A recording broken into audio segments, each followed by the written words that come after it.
All right, guys, welcome back. This is the One Match Podcast. We're still coming up with a better name. Episode 2. We got two very special guests that we worked with very recently. Very special friends of ours. This is Daryuish. This is Abby. Guys, feel free to introduce yourself and who you guys are. I'll go first. Sure. My name's Abby. I am a singer-songwriter in our little band that we have. Yeah. I'm Daryuish. I write a lot of the music, most of the music theory side of it, and I do a lot of the production stuff as well. And And what's your band's name? We are Dreams of Venus. Heck yeah, you are. If you guys haven't been keeping up with our socials, we recently did a music video with them on their debut single, Ventura Highway. So if you guys haven't checked it out, please just check it out. Look up Dreams of Venus, Ventura Highway on YouTube. Stream them on all platforms. But it's really exciting to have you guys here. Thank you so much. Excited to be here. Dude, of course. So we kind of want to start off. I guess we'll start off with us. I guess our relationship to you guys, because I think it was very funny. Yeah. We met Abby actually through class. It was our senior years of college, pretty much. And it was our last class ever. And we took her out to Yard House, and her and our few other friends that we worked with too. And then what else did we do? We did a cabin shoot, which would come out later on, hopefully. But she was very good there. She slept a lot. That's how I remembered Abby. Okay. Yeah, but she also made some really good drinks and food for people. So I was just okay, very cool. We shot a whole scene in the snow in the backyard. It was cold. Everyone was cold. We were out there for too long. It was at night, and Abby just comes out and she's bringing out cups of hot chocolate to us, and it was it was a morale boost for real. Yeah, so that's one of the most memorable things I associate with Abby on set. Yeah. Yeah, I mean, before we hit into it, but I guess first impressions, of our little, of us as a duo, because I think you kind of met us as just work mode people, but how did that progress for you to feel comfortable to approach us? Yeah. So that night at Yard House was kind of crazy in more ways than one, because that's literally when Alex and I established our friendship, basically. So that was really cool. But meeting you guys, it was really cool because I didn't know as many people in the major after COVID and being kicked out of the dorms and stuff like that. But I remember I ran into you guys at Drip too, right before that. I was I saw you guys, but I didn't say hi right away because I was they're not going to remember me. And then you guys approached me, so I was oh, okay, that's really nice. I was just you guys just seemed really nice, but also very professional at the same time. And you guys did come off as a duo in a really good way. It was really adorable. So, and then when I found out that I was going to be working on the same project, I was very excited. So then working on that project with you guys made me want you guys to work on our project. Yeah. So. And I think a lot of our history is tied to this coffee shop you mentioned, Drip. Yes, so, yeah. We'll get into that, but it's I also know you as someone that has a very good relationship, or very intimate relationship with coffee and stuff. Yeah. Yeah. So. Yeah, I love having a conversation in a coffee shop over anything. That's the best. For the aesthetics. Yeah. How did you hear about us? Was it through Abby after the set, or how was that? Yeah, actually during, because we would text and stuff while you guys were up on in Big Bear, right? But yeah, only good things. Just I think I mostly heard about Sean at first because she would show me some photos of you, around set. I think one where you were asleep. But, Sleepy Sean. But yeah, awesome stuff. Just stuff of you guys, hearing it through her. And then when we were talking about, a little bit more about wanting to do Ventura Highway, she started to bring up you guys and also Alex Becca, trying to, it's I know a guy. Seeds, I know people. Yeah, exactly. She's stirring the pot. Yeah, she's stirring the pot. Oh my gosh. And then, that day where you kind of approached us, it was kind of, I was honored. I think you showed us the song first, was it after Yard House? It was after. I remember I was walking back, and I was okay, I'll send you guys the song and you can listen to it on the way back. And you're okay. And then after you listen to the song, I get a text from, I think it was from Sean, and he's like, "Oh my gosh," in all caps. So I was like, okay, at least they like it. It was really good. And just like it. Okay. I would say we fell in love with the song like right then and there. Yeah. And it was for a multitude of things, because I think Brandon and I both look at music in very different ways, you know, and so we're both just pointing out like a lot of the things that we liked about it. But yeah. And then we were like, dude, this girl's got pipes. She can fucking sing. But then, no, obviously, like, we started commenting on, like, the instrumentation and everything. I was like, who the fuck is behind it? You're like, my boyfriend did it. And we're like, yeah, and we're like, we got to meet this dude. But, yeah, I mean, I guess I want to talk about, like, what led up to, like, that coffee shop meeting. Like, I know you were fucking, you seemed nervous, like, coming to us. Yeah. But it was, like, very professional. And I was like, nervous So too. funny. I think my takeaway is like you were ready to like absorb and learn. You were asking really good questions back. But yeah, well, I guess what were you thinking about when you like came to us there? Honestly, like I did go in a little blind because the nervousness is probably from like just hearing how like adept and professional you guys were, you know, with everything in general. Yeah. And then like I get there and then it's like we're just getting right into it. You know, you got the notebook out, you got the laptop out. Yeah. And you know, I think you had that PowerPoint by then, right? Yeah. Yeah. Yeah, that was funny. Yeah, and like that was like the first time like it felt like not in a bad way either. Just like the music was like that we put out like was being taken like seriously in a way. Not that we weren't like not taken seriously before, but it was like kind of I had a moment there at that coffee shop. I was like, this is kind of real right now, you know? So it was definitely like really exciting walking away from that. I remember like I was like telling her like I love him, like Oh. That interaction, like, it's so pure and so funny to me because I feel like I have an outside perspective because I know both of you guys separately. So bringing you together and the first time you meeting in a like a professional setting, super it's just so professional, yeah. funny now seeing Oh, how yeah. you guys react to each other. But yeah, It was definitely like very interesting. It was very funny trying to break that professionalism, especially knowing like you guys personally now. It's just like we aren't that. We're very No, that's why it was so funny because I know you guys. Aside from that, like we were just becoming better friends, but still, you know, at the cabin.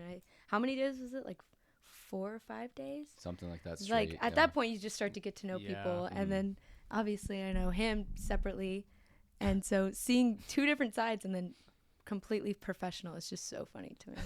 Yeah, I was like, Daryuish is not like this all the time. Yeah. I can kind of tell. Like I was just like, I know when somebody's holding something back. I can tell you were like a little bit of a goober, and I was just like, I feel like we gotta work our way into like the right questions with this dude. and Abby's a little dank too. So I would say like it's got to be coming from somewhere. Yeah.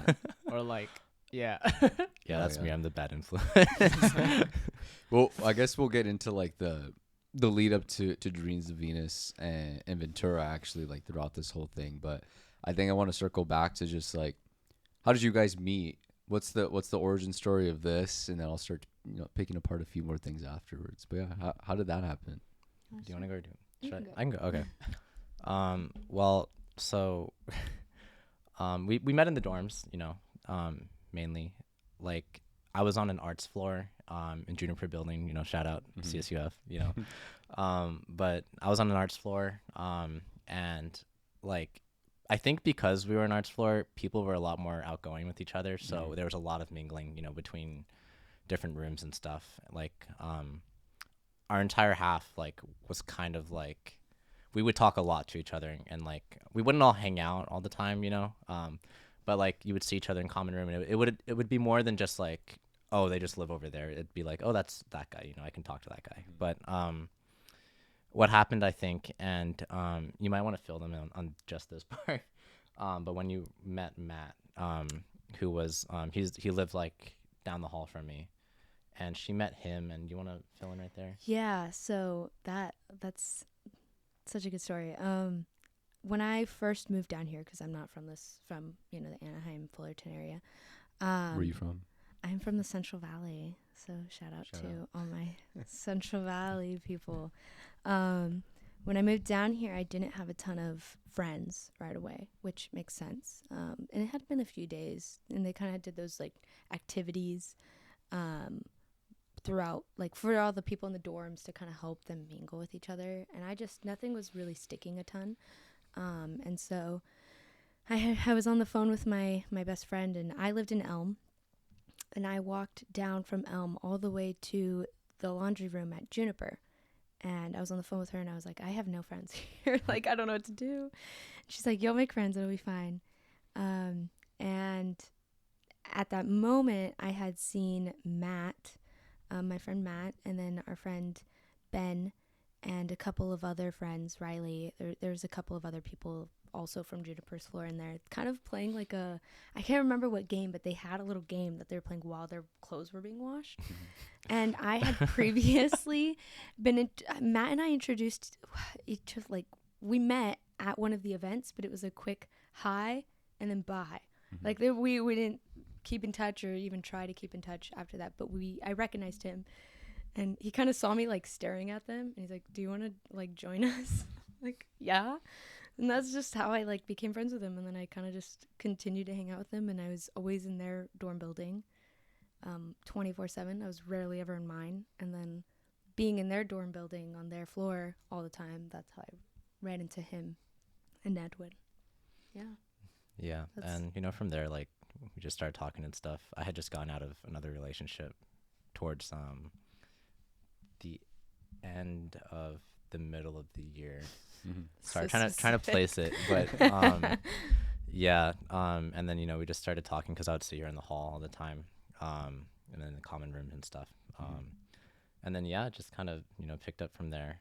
Started dating March 1st, and then COVID hit right away. Yeah, right before COVID. So this is a no. pre-COVID relationship. Yep. Yeah. Then we went straight to long distance. Yeah, that was crazy. Yeah, I know that's tough, and I know you've talked about it with us like a little bit, but I know that, I mean, that really puts like miles between you guys for sure. Yeah. Literally. was there a biggest, you know, was there a moment where you guys were like, oh man, like this is probably not going to work out like logistically, and then what kind of like threw you out of that and was just like, nah, let's go forward with this? You know, I mean, for me personally, I don't think I ever felt that way, weirdly enough. I think you were a little worried at one point, like when I was coming up from to meet you at Arrowhead. Right? Oh, okay. Yeah. So, well, first he actually made the trip up to Porterville, where I'm from, to literally just stay for the day and then go back home. And my parents were a little impressed by that, because he got there, and it was kind of funny because my sister had been begging my dad to take her to Barnes & Noble, and the closest Barnes & Noble is an hour away in Bakersfield. So right when Daryuish gets there, Sophie's like, you know, talking to my dad about it, and Daryuish's like, I'll do it. Like, I'll take him. My parents were like, okay. Fuck yeah. So they kind of won some brownie points there. And I think that was not too long after moving out. I think it was like maybe a month or so. And then did that happen after? Yeah, I was going to say, I think okay. Arrowhead was first. I'm mixing up my story. So that happened after Arrowhead. It happened after. And that was a little easier too, because, you know, Porterville's 3 hours away, but Arrowhead's just like an hour and a half from me. So yeah, yeah. Oh, I was sorry. Yeah, no, go ahead. Or I'll say, like, we saw that as a good opportunity to meet up because, you know, she came down from Porterville to Arrowhead with my family, yeah. and it was a lot more manageable. We had been texting a lot. I think we would play like Minecraft together. We did. We did. On like, on servers, whatever. We had our own world, I think. You have to find we did. I don't know where that went, but yeah. So when you came to Arrowhead with your family, I remember. I know what you're talking about. That's when you were like texting me like a little worried beforehand. I was worried that, you know, because not so much that we hadn't seen or been with each other in a while. It was more so like we were so used to the dorm setting, and just that atmosphere, that I was worried that now that we were taken out of it, things would be different, or we'd meet up with each other and then we'd feel different, you know? I think I was really worried that, or, you know, even for me, that I would see him and then not feel the same. And I think that was a big fear of mine. But then once we met up, everything felt very fine and normal. I wasn't worried after that. Daryuish, it's hard not to love you, dude. You're really so great. Well, my family Yeah. loves him. Yeah. So that Uh, was. He knew I- he just won them over by driving all the time. Yeah. So. Yeah, dude. I love driving. Ventura Highway. Like Um, Ryan Gosling. So I guess like, you know, now that we kind of have the basis of your relationship, I'm super curious how that like evolved into wanting to explore something musically, and because I know both of you have very different musical backgrounds, so it's really interesting to see like your dynamic musically kind of working together Mhm. as opposites almost. Mhm. But yeah, I'd love to hear more about kind of that evolution. I can do this one. One of my favorite moments with Abby, like period, was one of the first few times we hung out like in the dorms, and in addition to this common room that like anyone could use, there was also this little study room, Mhm. and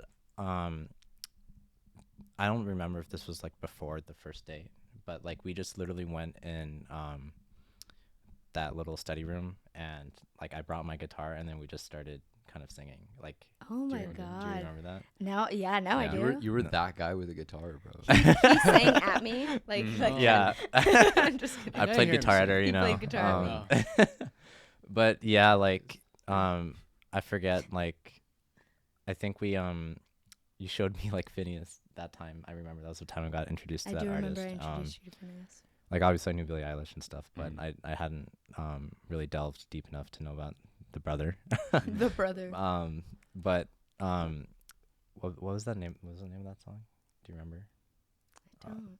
I know what song you're talking about. I just yeah. don't remember the title. I'm sorry, it's like killing me now, but it'll come back later. But it was like Mhm. it's like I think it's just like the most popular song. Okay. And we just like, she was like, oh, I like this song, and I was like, okay, we gotta play the song she likes. So I just look up the chords, throw it together, and then like we play it together, and it was just a really great moment. And even prior to that, like I had witnessed her singing a couple times. She's showing off in the dorms or whatever. But like I Okay. always knew she had like a really good voice Yeah. going into it, and it just, I feel like it was a really natural progression for us, just because like we're so deep into these fields already. Because she did get into college for vocal, right? Vocal I work. did. Yes. And like, I think about that night like a lot. And I just really like, it's one of my favorite moments between like the two of us. Oh. And after that, this is like during COVID too. After we moved away, you showed me Believing Demons, like a demo that you had recorded. And I fell in love with the song instantly. And we produced it out.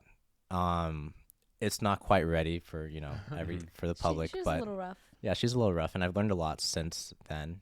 Because that was like 3 years ago, pretty Yeah. much. Yeah. It was a while. Yeah.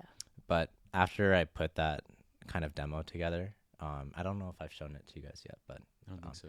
yeah, after I put that demo together, I was like, I think we have something here, like I think working together, I really like the sound, because it's really unique, and I really want to show you guys, but maybe I'll show you later. Yeah. Yeah. All good. I was yeah. gonna say, technically, Ventura Highway, is not my first little music video I made. I made one for Believing Demons in high school, but Mhm.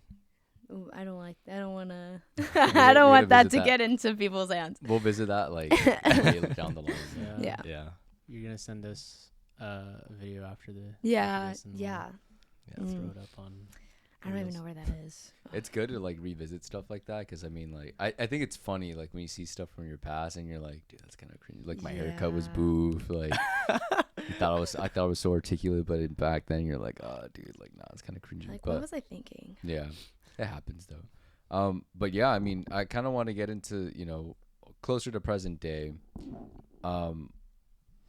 I guess what I want to hit on is mainly just like, how do you balance? Obviously, you guys are in a relationship together, but how do you balance? Like, is there like an unspoken like work mode that you're like, all right, we're gonna cook now, or or is it just kind of like, what is it like, somebody nudges somebody more, or what's the inspiration, what's the process that goes into like making a song together? So we're still trying to figure that out ourselves. It's definitely difficult. It's not at all easy. I think because originally when we did start to make music, and not to say it isn't fun or anything anymore. I think we just view it differently than when we first initially started. Initially, it was just, we're making music together. But now it's kind of like, oh, well, this could actually be something. So, we need to put a little bit more effort and more drive into it. We kind of have our moments. I'm a very busy person, with work and school. So it can be really difficult for me to kind of keep up with the work side of music. And I know Daryuish is really good about helping me stay accountable with that. So if anything, he's more of the nudger when it comes to, he's like, hey, we probably should, put something out there for our music. And it's like, yeah. But I think we don't really have an organized kind of, I don't know. What do you think? Yeah, I mean, we try to plan ahead. She's been very busy recently with 425 stuff, and then with Disneyland. She works at Disneyland, by the way, and school on top of that, and it's a lot. And it's hard to describe, like it's there's a lot of like, we have to be like, oh, you have time 3 days from now to record, and then we're like, yeah, let's just do that. It's like those memes where it's like when you try to plan like brunch with your friend and they're like 3 weeks out.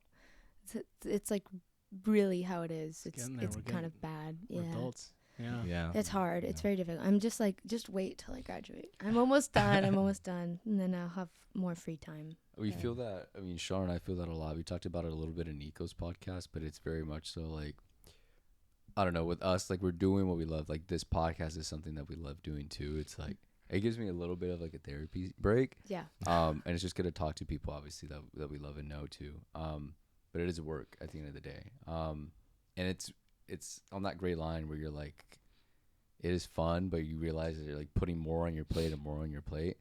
And it's hard to balance it. But I will say, like, I wouldn't be as interested in doing it if I like didn't think it was supporting other people. So like obviously it's helping you guys out and anybody else we bring on. So I mean, and I'm honored to like give you guys a platform to speak on. Yeah, thank you. Yeah, and it's just, I don't know. I think because we're so young and we're like all kind of green, it's gonna feel like that for a while. But I think just knowing you two, I think you guys are like hard headed enough to like break through. Very hard headed. Sometimes our heads butt each other.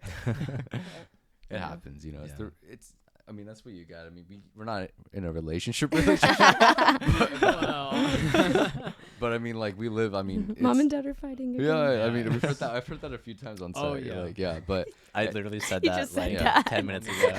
It's like little bickerments, but I mean, like it's all like because the vision is there. We just have different ways of getting to it. We have the same intentions and goals, but we just arrive a little differently. You guys handle it really well. Yeah.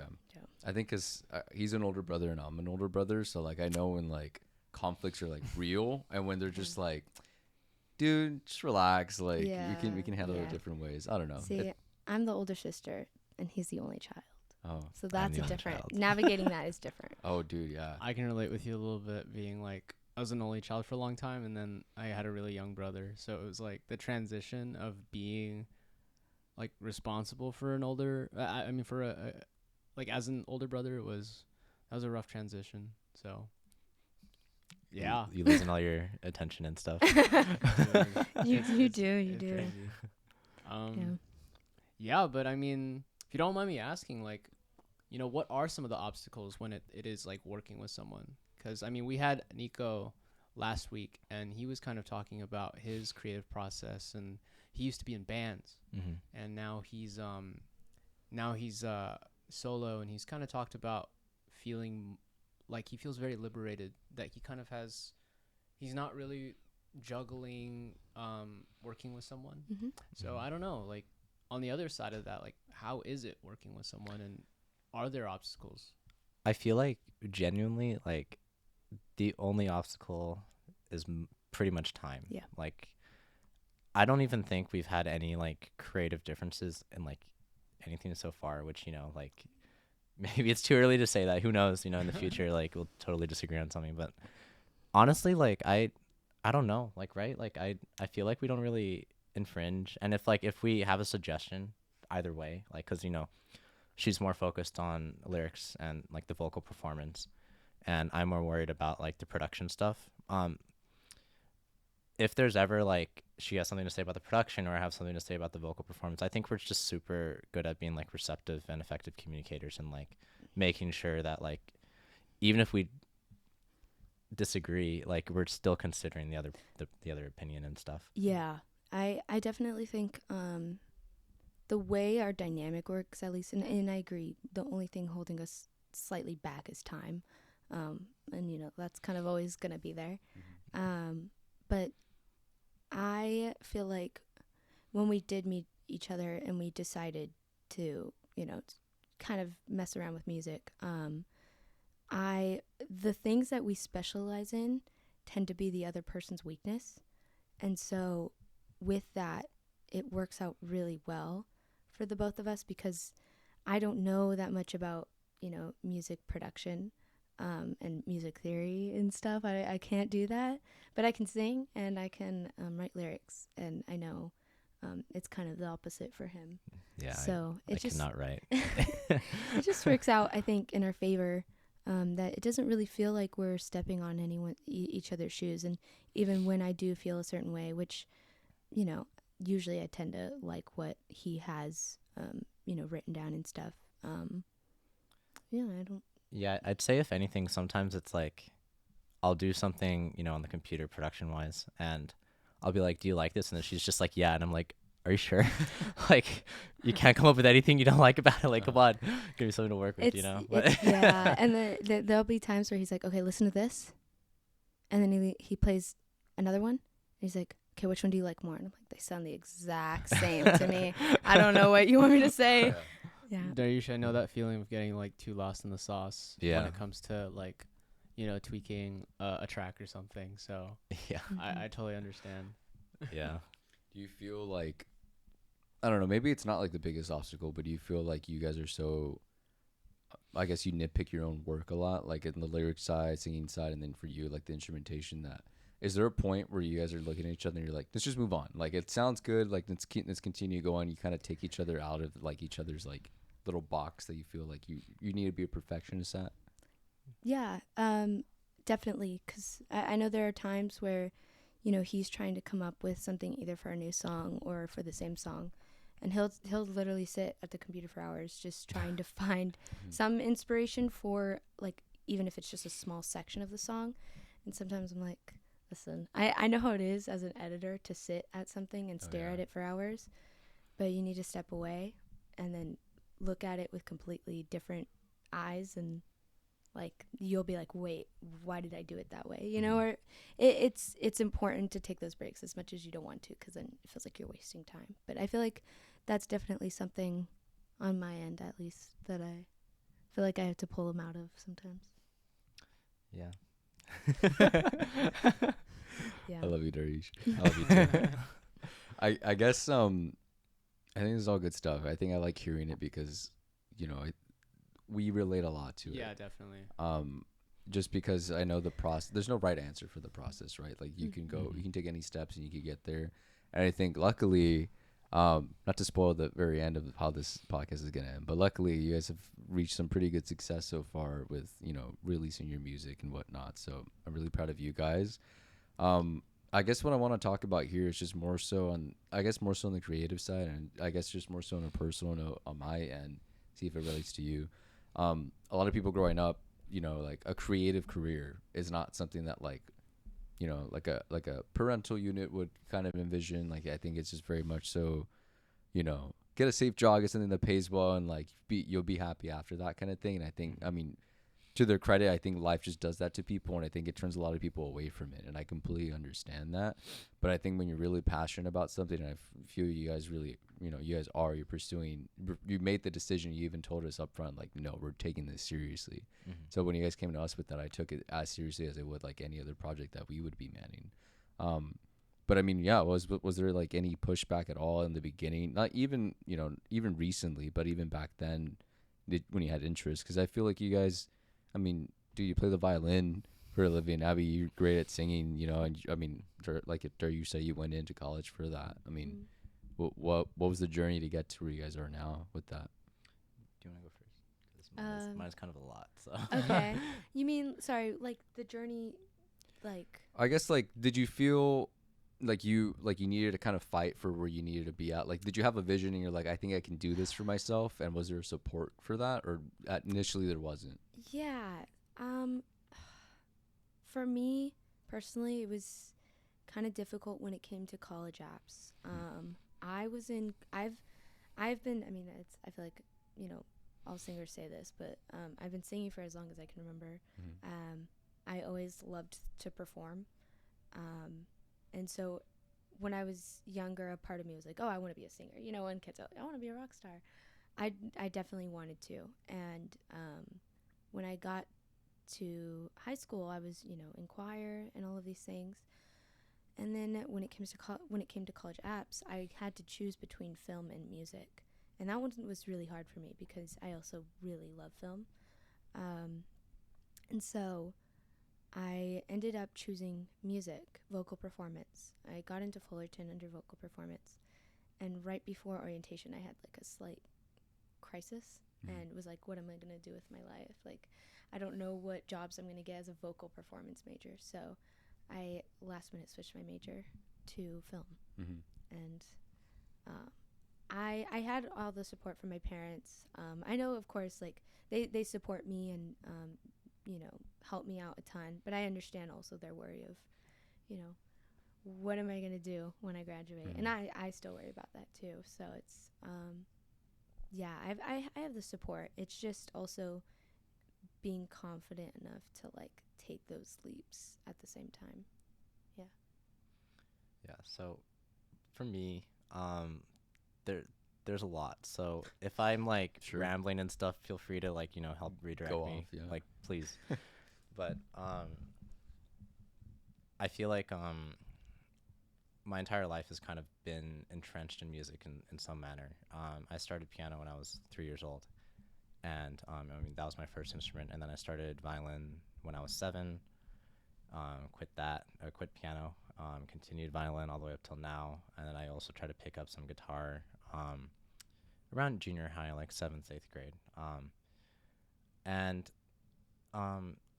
there's a lot of like internal conflict within myself, as well as not so much conflict between like my parents and me, but like it's a little hard to explain it. You do need a lot of context to understand this, but going into college, I applied to everywhere as a violin major, and I still am that now. But there came kind of a choice I had to make when I got into like UCI and CSUF and a few other places, but the UCI was Berkeley too. Why are you here? Yeah. Fuck, I would have gone to Berkeley, bro. But yeah, I'll go into why I didn't go to Berkeley later. But my dad really wanted me to switch majors and go to UCI, which I totally understand. Right? It's mainly a thing of him looking out for me, right? And the reason I didn't go to UCI is because my entire life I felt like every single time I've considered another avenue in like for like a career, it's always just been like, but I wouldn't be happy, And like I don't think I could sit working at something I don't believe in for the rest of my life, and then just be able to sleep at night. You know what I mean? Like,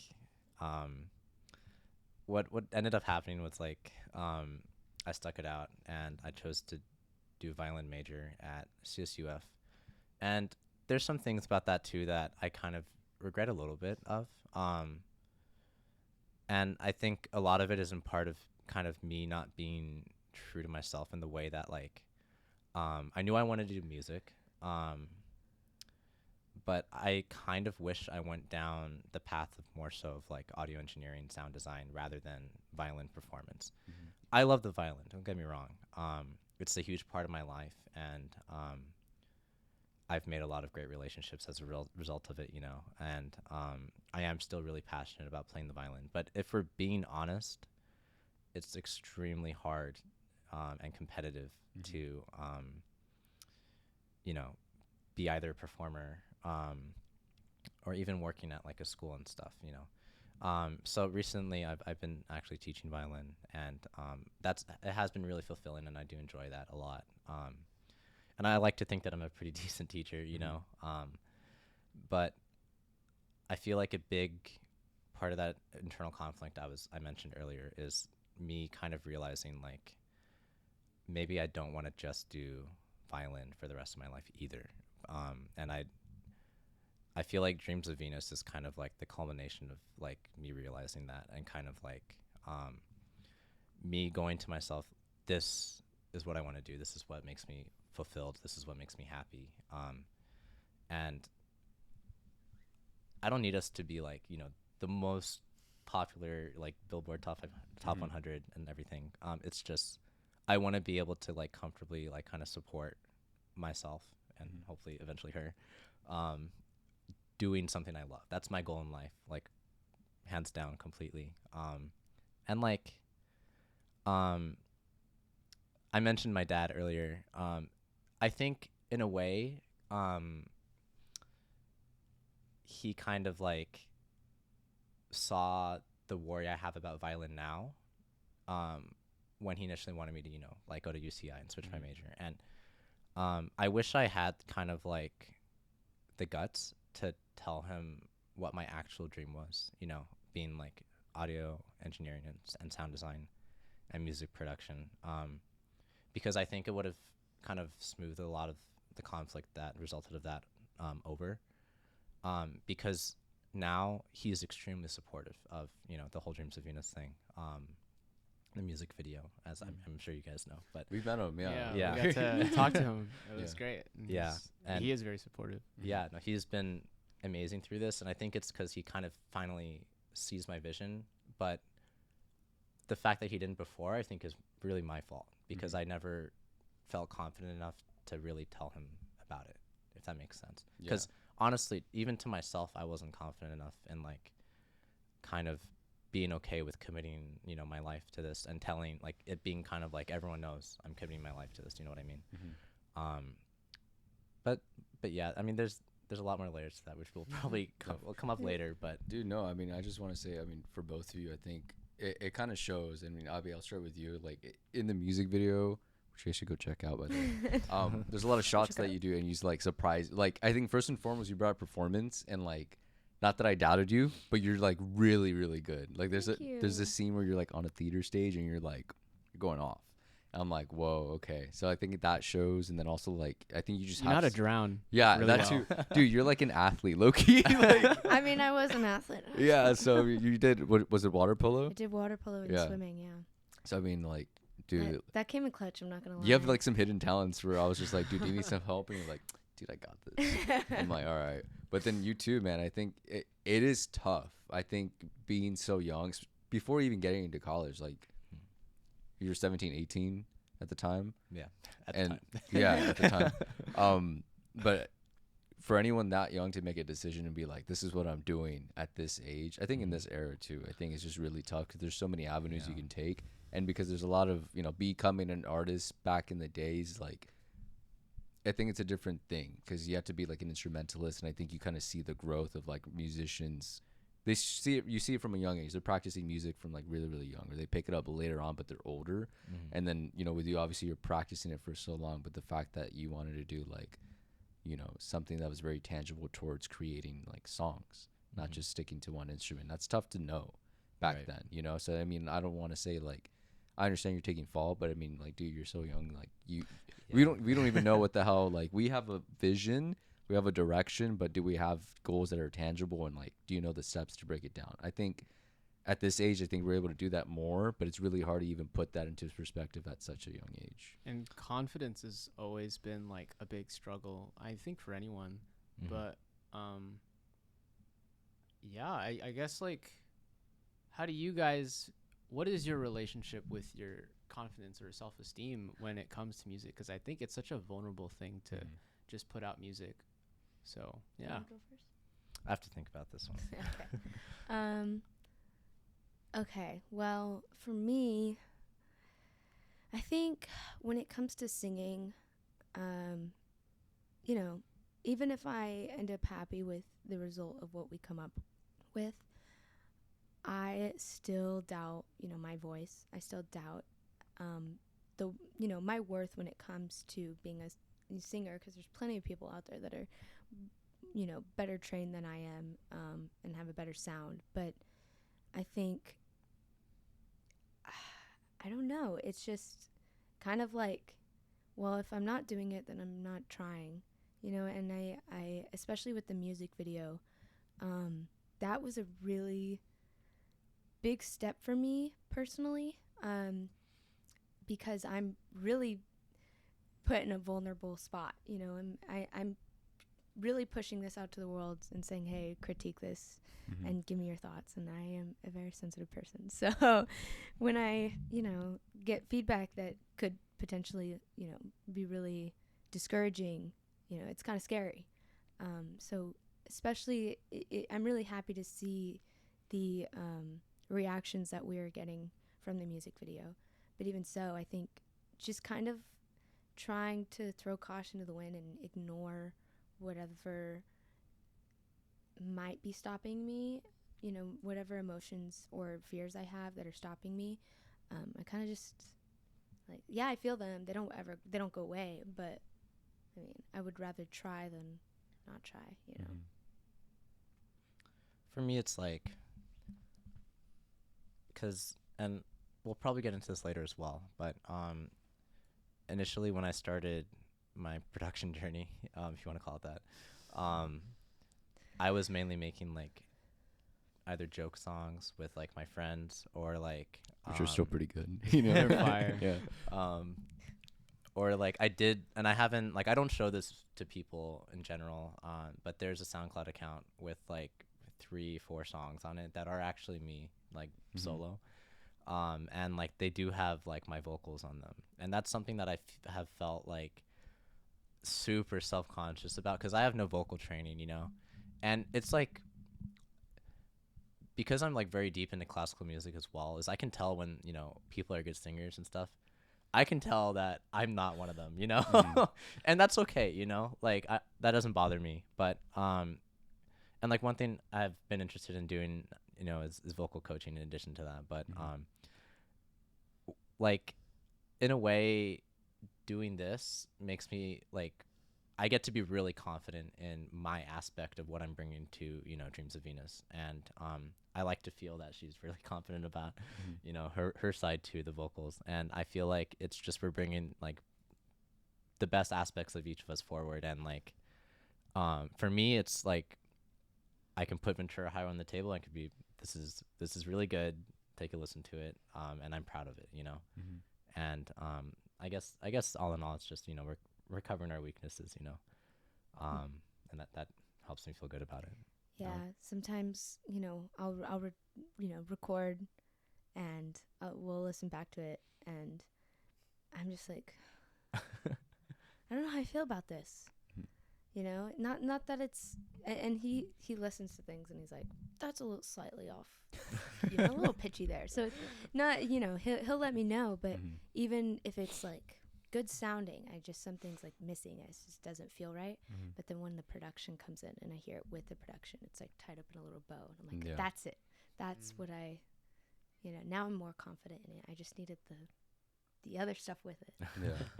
I think you have natural reactions, Abby. Like, I think everyone wants to feel like they're making the right move. And it is scary just doing something and then just waiting for the results to happen, because there's only two options: it either works or it doesn't work, so don't feel bad for stuff like that. I think like being worried is just like another way to express, and I learned this from him, actually, just living with him, being worried is just like wanting to make sure that you're doing something right. So I think, Worry warts. yeah, for reals. But Yeah. I think, that's my biggest takeaway from stuff like that. Because I mean, why would you worry if you feel like you couldn't do a better job? Which, I mean, it's to some extent like, yeah, like you should feel like that. You should feel like maybe it's never perfect and still strive for it. Always want to improve. Yeah, definitely. And I that's good. It leads up to my next question for you guys. I guess for the next steps for you guys, besides like writing music and music videos, I mean, is there something that you personally feel like you need to push yourself to achieve? And it could be like a short-term goal, it could be a long-term goal, but something in your career that you think maybe I want to dabble in this next. You want me to go? Yeah. Okay. For me personally, it's definitely just getting better at production and stuff. You know, I'm very new to it still. And mostly like 90% self-taught, you know, off of YouTube and stuff, which, you know, YouTube University is as free as it is. So clutch, bro. Yeah. It's so clutch. Yeah, but, you know, as free as it is, you know, it's still different from getting direct, like teaching, you Right. know, and, you know, after I finish up my violin major, I've been considering trying to, you know, pursue a degree in like audio engineering and stuff like that. But I think, in addition to that, just writing as much as I can, because I found like I am so much better at like writing chord progressions, writing melodies than I am 4 years ago. And the only way I got better at that is just by doing it. Right. You know? And I think that's the most important thing in general is just, if you're trying to improve at something, you're trying to get into something, just do it, you It's know, the reps. just get up and do it, you know? Just And do yeah, like Nike, you know, Yeah. like that's just, yeah, that's me all in all. Yeah. So for me, I would love, you know, once again, time is the enemy right now. But when you know, the clouds part a little bit, I would love to take up a vocal coach again. I had one briefly. I've done choir a huge portion of my life, and I did have a vocal coach for a tiny bit at one point. So I would love to get back into really kind of molding more of my voice and my singing and kind of getting better at that. For me personally, I would like to feel stronger in that aspect. I know he also mentioned he'd want to at some point too, so that's also cool. That would be so sick. Yeah.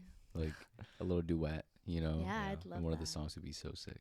Yeah. But I think, I don't know. I think so far, I mean, that's a, you know, kind of in the future goal. I think another one is, you know, when it's also more affordable, we'd love to do more music videos. Because, again, another one of my passions is film. So that's, doing music videos is, like, just the best of both worlds for me. Because I get to really, I understand what's the process, you know, at least to some degree. So, you know, it's kind of nice to be on set, but also be on set for music. It's very, very cool medium of both things. We want to do more music videos too, so yeah. Please, yeah. Yeah. No, it was fun. Do you have I have two more questions, but do you have a question? Go ahead. I guess, yeah, we can talk about the music video a little bit before wrapping stuff. My question. But go for it. No, go for it. Okay. Yeah, no, you're on it. I guess you can talk about like the whole aspect, pre-production, production, and post. I mean, was there stuff that like surprised both? I know, you probably. Know what? How you about we more. back up and how about we talk about more about like the song itself before we? Oh yeah, let's jump into it and then I'd we'll love break to that hear down. more about Go the for it. process of that. Yeah, I'll start. It all started like we were at her parents' house for Christmas, I think, and I brought my laptop at the time, you know, FL Studio, and I think Glimpse of Us just came out, right? Something like that. And we were like really liking that song. At this point, we were kind of finished up like Believing Demons, and then we were like, you know what, let's write like an original. And you know, we sat down and we were like, what vibes are we going for? Glimpse of Us was like, we were in love with the song, so that's how we started with the piano. Even though I do mostly write with a piano, but that's kind of the style we were going for, ballady, you know. And I just we went into her room and I put down the chords on the laptop, came up with that little riff in the beginning, and she just fell in love with it instantly. I hope.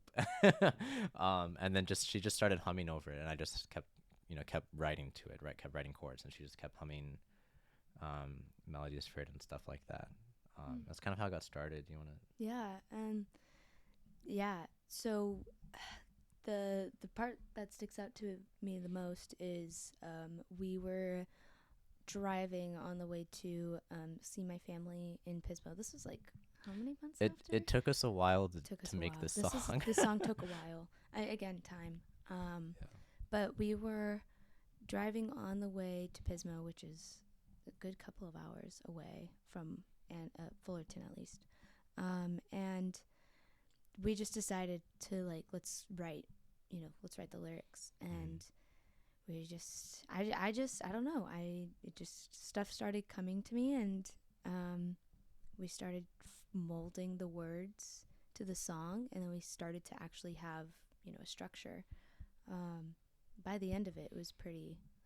Did we finish it on that drive? I think we got all the way up to the chorus because we didn't have the chords yet for the chorus. So what happened was I exported out just the piano chords I came up with, and then in the car ride I would hum a melody and then she would write to it, and it was, for some reason, that car ride was extremely productive. It was the night drives alone. It really was. Yeah. And we happened to be on Ventura Highway at some point during that drive, and then I just saw the sign. I was like, why don't we just call it that, and we did. Yeah. And then moving on to the chorus, this was another month or two later. I had been doing a lot of the production on the rest of the song up to the chorus at that point, kind of the change in the piano, the little riser up to the second verse, I think. I have to remember the structure a little better, but we had been kind of realizing that this is really building to something, and this is kind of crazy because it had been kind of keeping me up at night for a little bit because I didn't know where to take the song from there. And I just kept bashing my head into the wall. I think I sat at the computer for 10-hour intervals, multiple times, just trying so many different things to make that chorus work. And then all of a sudden it just kind of clicked. I used the creep chord progression as inspiration for it. It's double timed, and then it's there's enough different stuff in there. But we just decided to go crazy with it, and we had the guitars. It became really big from that point on, because up until then the song is very kind of muted, and it just kind of felt like this explosion of sound. And I tried a lot of new things for that, and I grew a lot as a producer during Ventura, and that was the first time I ever tried writing for guitar as well. And those electric guitars, I didn't have one yet, and I was trying to put them in as MIDI, and it sounded all right. It sounded passable. That's the demo you heard. And I remember because I really needed vibrato, I was pitch shifting. I was manually pitch shifting the guitar sound so that it would try to sound naturally like vibrato, and that alone took me hours, but we recorded the chorus from there. Really liked that melody we got, and then with that demo is kind of when we came to you guys to start talking about the video. Dude, and it evolved so much sonically, maybe because I think you put actual instruments at that point afterwards. It was good, and we talked about this in our last podcast with our buddy Nico. But I mean, just the fact that we can kind of throw people to people's situations, and it makes a product better is really good. I know he helped you guys out with the song there too. So I mean, dude, kudos to all of you guys to making that thing work. Yeah, shout out Nico. Yeah, Nico's crazy, bro. I love Nico. Yeah. But yeah, sorry to jump the gun, but yeah, I guess I'll talk about just the actual music video itself there, because once it's out, you know, obviously the song came out and streamed before the music video, but we were filming throughout all that process too, leading up to it. But I guess mainly with you, Daryuish, but I mean, I'm sure there's certain aspects that like surprised you and like, you know, it surprised us too. But I mean, what did you learn from that? What kind of things? Just so much. Like, like I had never been on a film set before. Yeah. I've always been interested, you know. I think there's a lot of aspects that are tangential from music to film. And I love listening to like movie soundtracks, especially. But it was just every day on set was like heaven. Like it was just so much fun to be a part of that, and like especially like there a lot of the times I would just stand there in silence and be like, this is all happening because we made a song, you know, like it's crazy. Yeah. It really just it felt surreal. I learned like so much about like the process. I'm not gonna bore you guys with details, but you know, You're good. Go ahead. Please, this is Yeah. what this is for. Yeah. But like even just hearing like terminology of, you know, you walking around set using words that, Flying in. yeah, exactly, flying in, points and stuff, you know, like it's fun, you know, it's a lot of fun. But I also see like how much work is required, you know, and not to say I didn't think there was work before, but like having it like be right in front of me there really brought forward that other aspect of like how involved like even something as simple as like a 4-minute video is, you know. And it's just it was a lot of fun, and it was a lot of learning. Yeah. And it was just really exciting the whole time, just adrenaline through the roof the whole time. It definitely takes a village, and I would say that you're very blessed to be like in the position that you were on set. Just like I would say, as talent, Yeah. is just you do kind of get to sit back and like really enjoy Yeah. until you're on camera, of course. Yeah. But you know, I know all the work has been done beforehand, so yeah. I mean, I'm really glad that we were able to create a very positive experience for you guys, because I mean, we couldn't have been more proud of what we've done. So, and we really love the people that we met and like the friends that we've made, Everyone especially was, you. So Yeah. yeah, yeah, everyone was legitimately amazing. Yeah. Like it was awesome. Did you guys have like a favorite day or favorite moment from the shoot? there's just it's just there's so many that it's, you know, it's hard to choose. Like I remember one of my favorite moments was like seeing the studio with like the lighting set up and everything was crazy. The bathtub? The bathtub looked insane. Even like the pour mince process was insane to me. A lot of it was a lot of fun, but also it was extremely hot in there.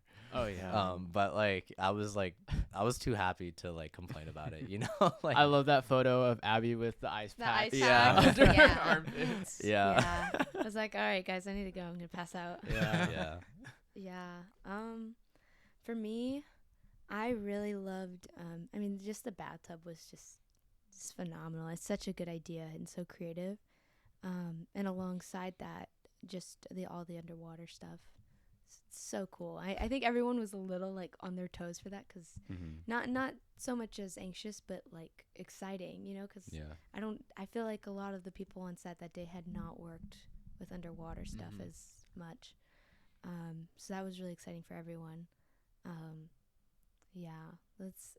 All of it was just so fun. It felt like progressively the days just got more and more exciting for me personally, because we started with the field, which is fun, but you know, it's just a field.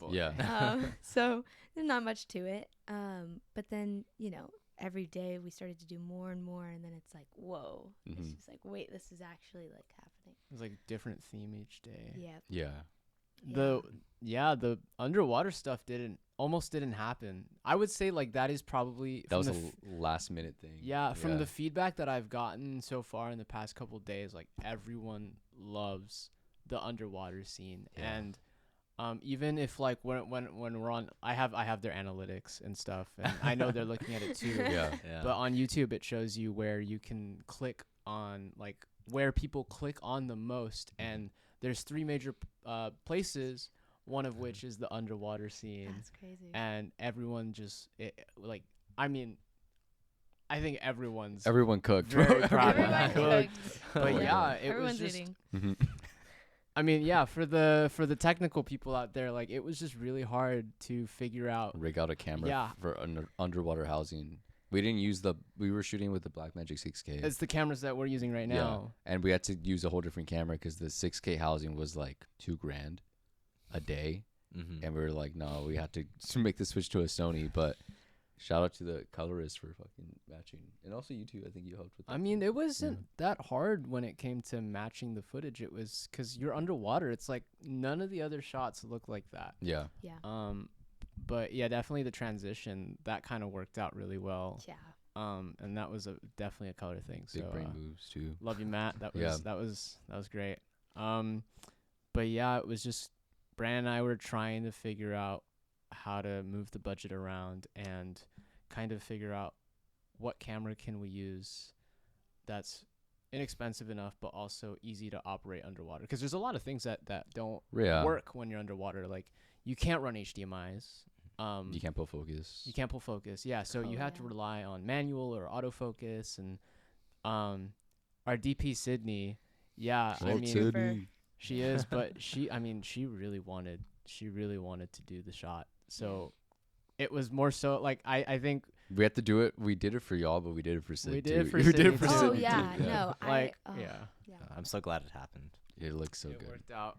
I remember seeing, the stuff Sydney had ideas for the music video, and I just instantly was like, I don't want anyone else. Like I need her to be a part of this project, and I'm so glad that she was, because she's phenomenal. She killed it. Dude, okay, we'll talk. I want to have Sydney on the podcast for sure. No, But yeah, there's a lot of people. A lot of the people we've had on that set, I want to be talking to as well. Yeah. She's amazing.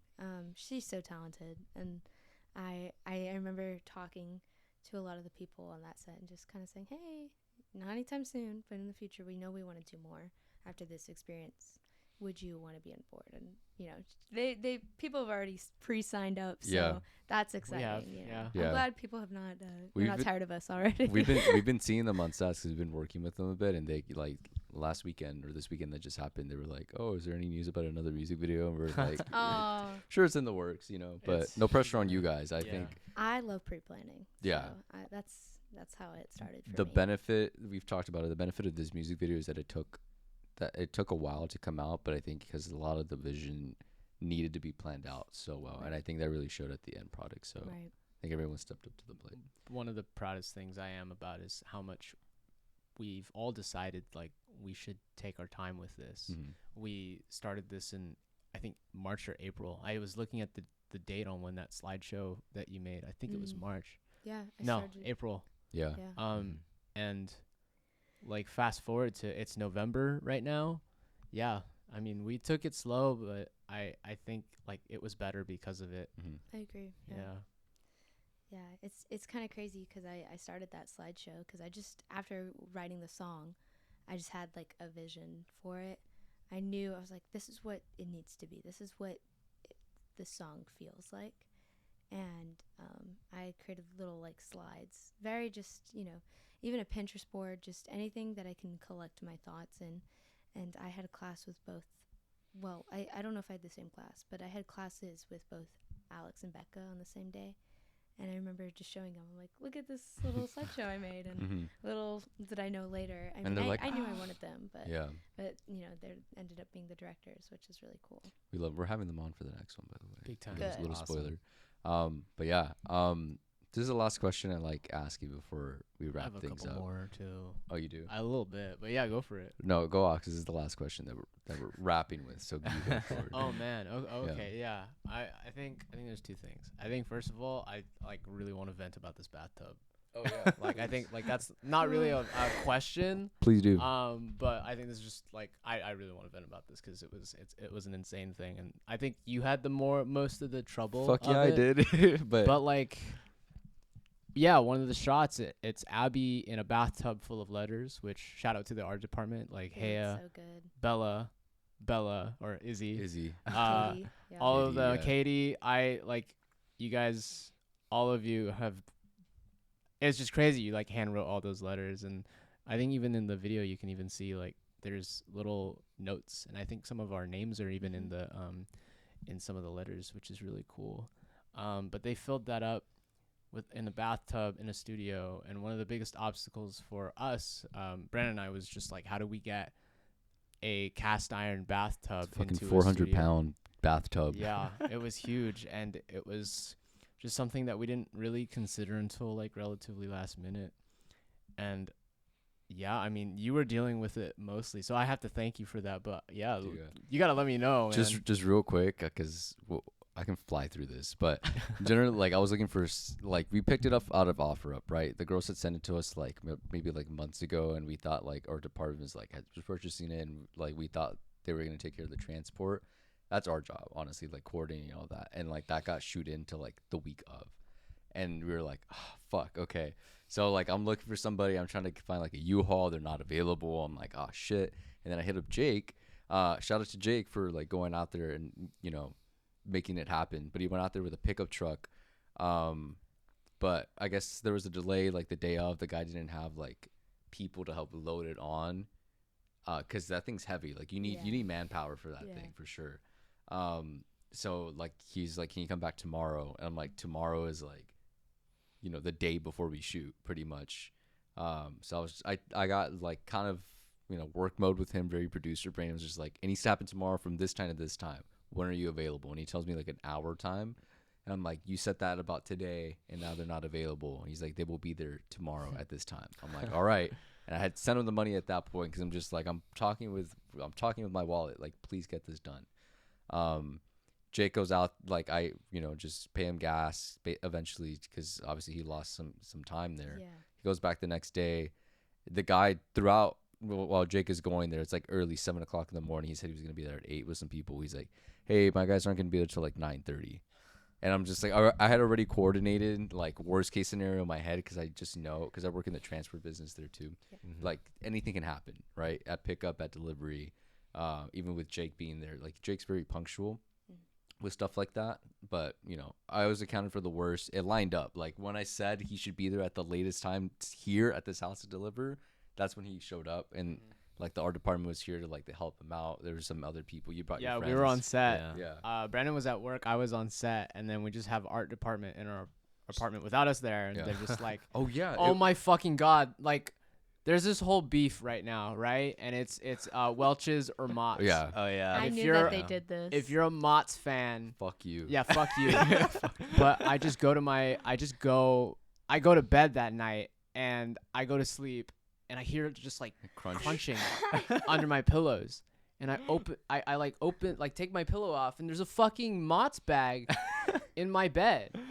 So rude, guys. We got some beef with the art department. Yeah, we got a little beef. Watch your back. Watch the skin for life. I got those pictures that day too. Dude, really we still have the little napkin they wrote for us. Oh, dude, they put Mott's inside our Welch's like fruit snacks. They did that. Yeah, like, dude, that's so rude. Funny. But disgusting. Sorry, were you? No, just all I can say is Welch's all the way, dog. The bathtub goes even further than that with issues. Mm-hmm. I told Daryuish about this. I don't know who else I mentioned it to. So to get the white bathtub look, it had to be painted. Yeah. White. And it was, like it looked good and everything. I liked kind of how it looked a little rustic. The day of, I'm wearing a corset top, and I have to, make the movement that I'm sinking under so we can match cut. Mm-hmm. And I had to do the sinking. I don't know how many times. Yeah. At some point, I noticed, I'm like, wow, my back's really hurting right now. Ooh. And I kind of like, I don't know how I look, or I figure out a way where I have Daryuish look. I'm like, can you take a look at this? It's just this red sore from like me scratching my shoulder on the bathtub so much. He's like, oh, you want some Band-Aids? I'm like, no, we'll do it after. We need to get this shot. So yeah, that was. Dude, I'm that so bathtub sorry. caused so many problems for everybody. Dude, it was a cheap bathtub. It was like $150 for the tub like itself, that. But the transport and everything else, like made it. Had to rent a U-Haul. That tub is still it's here. In our backyard. It's in our backyard. We should do a podcast with the bathtub. I know. Next one is gonna be in the bathtub. Yeah. Absolutely. Yeah. So I just want to get that off my chest. Like I think they need to know how difficult this bathtub shot was, or it was difficult. The things that go behind it. It looks good. You know what? It paid off. It's the best. Yeah. In my opinion. I'm glad. I'm really glad everyone came together and we just had people come in to just like lend a hand, because Brandon and I were already so like busy with dealing with, you know, the day to day on set. We had to be on set for the most part. So like really I thank art department, and I thank Jake. Like, thank you so much. I think the question before Brandon closes off is just to kind of rewind after after that whole rant. Yeah, I mean, I guess like the general question is, you know, is the music video that was on that PDF slideshow you made the one that's on the screen now? Because I know that it went through many renditions. Like, Brandon and I interviewed everyone basically for key crew to. We even had them pitch to us what they had in mind for the video, and obviously that influenced their decisions and how that ended up looking. So there's a lot of creative input, not just from you. And, you know, we had 2 directors. Like, I would love to hear your thoughts on what it was and what it is. Yeah, I think it stayed within the realm of what I had in mind. With my little slideshows, some of the shots I was like, yeah, I'd love to, you know, that's what I kind of with underwater shots and stuff. Originally, I had that on my slides, and I think we were making kind of a script breakdown. And I remember doing it like with Daryuish, and I had this underwater shot, and he's like, I don't know if we're gonna be able to get this. I'm like, yeah, I know. It's just I'd like to put it there. Never say never, Daryuish. Oh, sorry. I'm so Oh my god, yeah. My bad, guys. Yeah, I feel like it only got better because, you know, I feel like with Alex and Becca just getting, again, staying within the realm of what the music video was supposed to be, they did such an amazing job with incorporating their ideas. You know, with the bathtub is just phenomenal. I loved that idea after hearing it, and then the party scene and stuff with like the certain crowd, and it's just the melding of ideas just made it so much better. I feel like because we get additional perspectives that we didn't have before, and instead of just one idea that I've had, it's now a lot of people's ideas. I think that's really cool. It's shout out to all the visionaries you guys included, our directors, our DP, but like the whole crew just kind of looking at it, and they're probably like, I think we can make this work. Like, they took a look and they were like, yeah, it's gonna take this and this, but I was just like, dude, we're all for it. If you guys can make it happen, like, let's push for it, you know. Yeah. So yeah, and when I showed them originally, just very colorful for one, and I remember a lot of people's reactions were, that looks fun. Yeah. You know, and I think of course my vision for it wasn't intentional. Like, the main focus was to be fun, but I knew, having my background in film, knowing the people that I'm going to show this to are going to think it's fun, and they're going to be like, oh, I want to do that, because how often do you get to have such visually pleasing, you know, things that you get to do that you can't necessarily do in a narrative because it doesn't match as well. Yeah. Or you just get to have a little bit more creative freedom when it comes to music videos. Yeah. So I think I wanted that, and I wanted to have fun with that. So I think I was excited for people to be excited. We all got to play a little bit, so I think we appreciate that for sure, even though our job is more like logistics. But the fact that everyone came through and was just like, dude, like, we get to exercise our muscles. This will be fun, yeah. And we feel really proud that we pulled it off, especially the underwater stuff, which honestly we got really lucky. I mean, I was just happy that my parents were really cool to let us use. Oh my god! Shout out! Yeah, your parents are amazing. I was so stressed that day. I know you were. Because I was just like, we can't look like a bunch of slobs or amateurs. Like, yeah, amateurs. Like, we gotta look cool. Have they seen it? Yeah, they shared it on Facebook. Aww. Yeah, they love it. My little brother, he's 9. He watched it, and he was like asking my parents like all these things about the credits, and just like what's a second AD, what's a DIT, because he's just like super curious, and like it's just so funny like seeing the details that he like pays attention to. But like, that's our pool.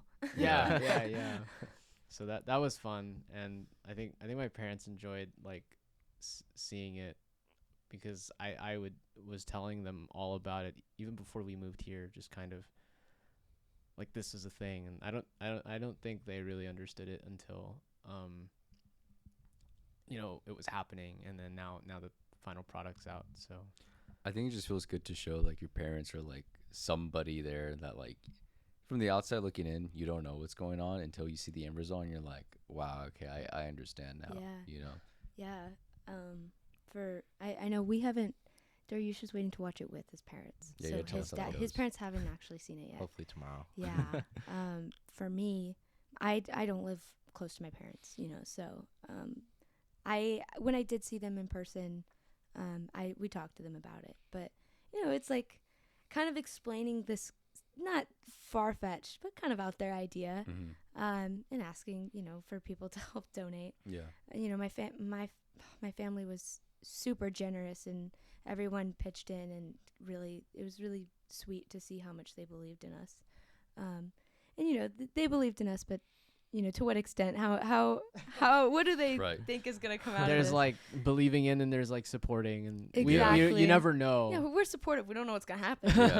But it's just such a great feeling to hear from them after, and just because I talked to my parents about it, and they were kind of basically saying they knew it was gonna be great, but it far exceeded their expectations. And my dad's actually a musician. He that's a huge part of my tie into music, growing up with music. He plays the drums, and he has a lot of his musician friends just reaching out to him and just blown away by it all.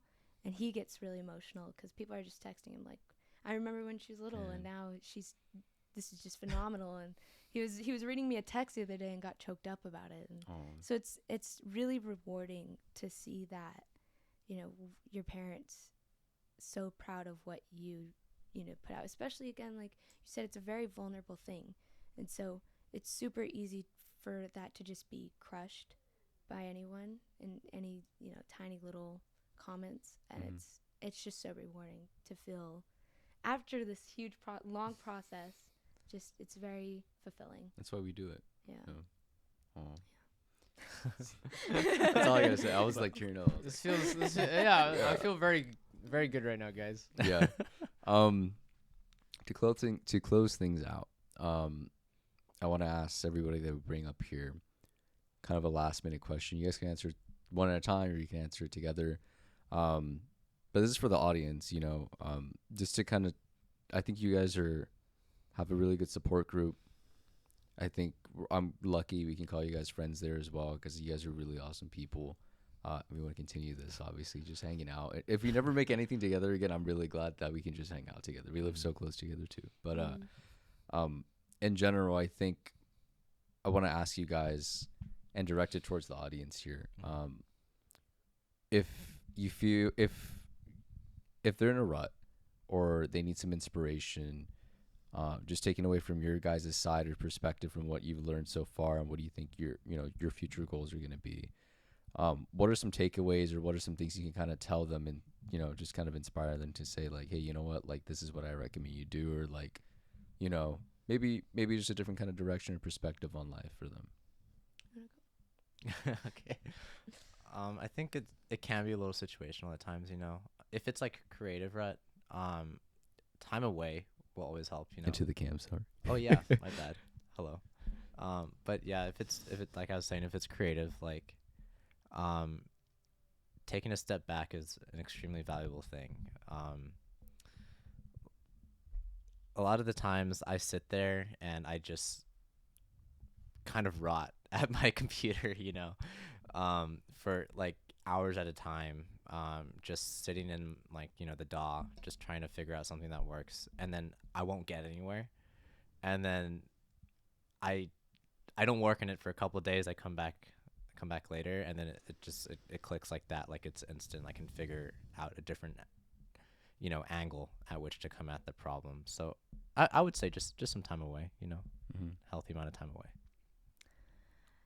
For me, I think allow yourself to explore as many creative outlets or things that somewhat interest you, because I think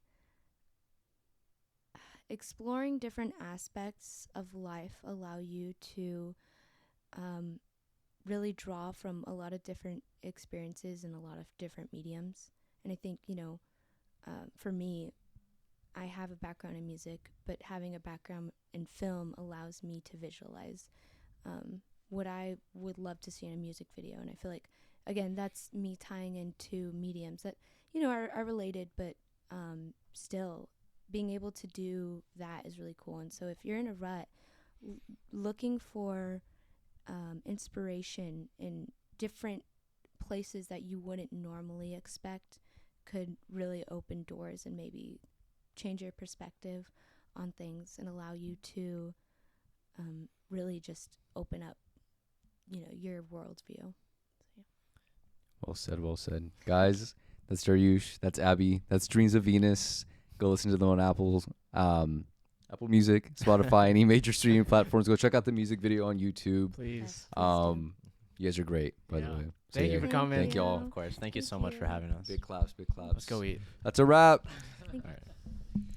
Oh, I'm kind of sweaty.